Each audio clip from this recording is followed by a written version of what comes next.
טוב ומבורך, שבוע טוב ומבורך, כל הציבור הקדוש, יום ראשון, ד' בכסלו. היום ההילולה של ראובן בן יעקב אבינו עליו השלום. אומר רבי חיים פלאצ'י, ביום זה נולד ראובן וגם נפטר ראובן בן יעקב. ורמז לזה, הדודאים נתנו ריח, זה ראובן שהביא דודאים לאמו. ועל פתחנו כל מגדים, אלו נרות חנוכה שמדליקים בחודש הזה, כסלו. קבור בפלמחים, ליד חולות שם, ליד יבנה, בחולות שם, יש שם בסיס. באמצע החולות יש שם הקבר של ראובן בן יעקב אבינו. זכיתי להיות שם כמה פעמים. היום גם ההילולה של רבי דוד אבוחצירא, עטרת ראשנו, אחיו של בבא סאלי. זכותם תגן עלינו, אמן. להצלחת רזיאל בן לידיה, בריאות וסיווג טוב, נשמת אברהם בן אסתר, מזל טוב בית פריך. אורח אדוני תנחם בגן עדן. כמה הלכות חנוכה, מה זמן ההדלקה? מצווה להדליק נרות חנוכה מיד בצאת הכוכבים.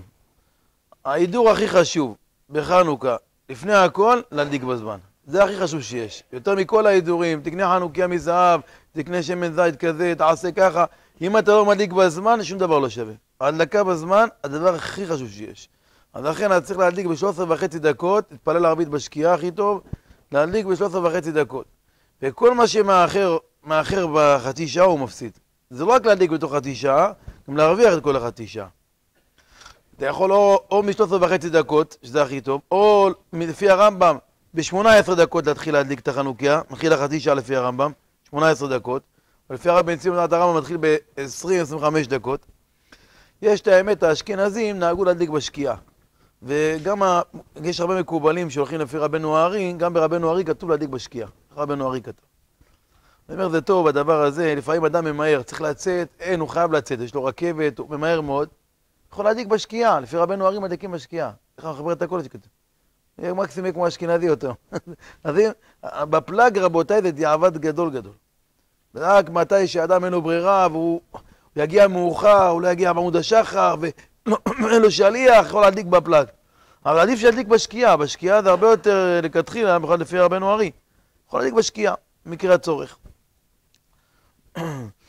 אם אדם מאחר אחרי חצי שעה, עובר חצי שעה מצד כוכבים, עובר לפי דעת הרמב"ם, ממש מדליק מאוחר, עבר חצי שעה של הרמב"ם, עבר הכל, לפי הרמב"ם לא יצא ידי חובה. כאילו אם לא הדלקת לפי הרמב"ם, אחרי 20 דקות, לא הדלקת תוך חצי שעה, אומר הרמב"ם, לא יצא ידי חובה. מרן אומר בדיעבד, מרן שולחן ערוך. מי שלא הדליק נרות חנוכה, סמוך לעמוד השחר. אף על פי שלא נשאר לו חצי שעה, הוא רואה שתוך חצי שעה מגיע עמוד השחר. אף על פי כן ידליק עם ברכה. כיוון שהוא ידליק בזמן טוב, אפילו שהחצי שעה שלו לא בזמן טוב, יכול להדליק עם ברכה. אם הגיע עמוד השחר והוא לא ידליק נרות חנוכה, טוב שידליק נרות חנוכה לאחר עמוד השחר בלי ברכה. למה? יש שיטות בראשונים שכל עוד שלא היה נצח חמה אפשר להדליק. מקרה כזה ידליק בלי ברכה, אם כבר הגיע עמוד השחר. ידליק בלי ברכה. וכמובן שלא יברך על זה, יום טוב ומבורך.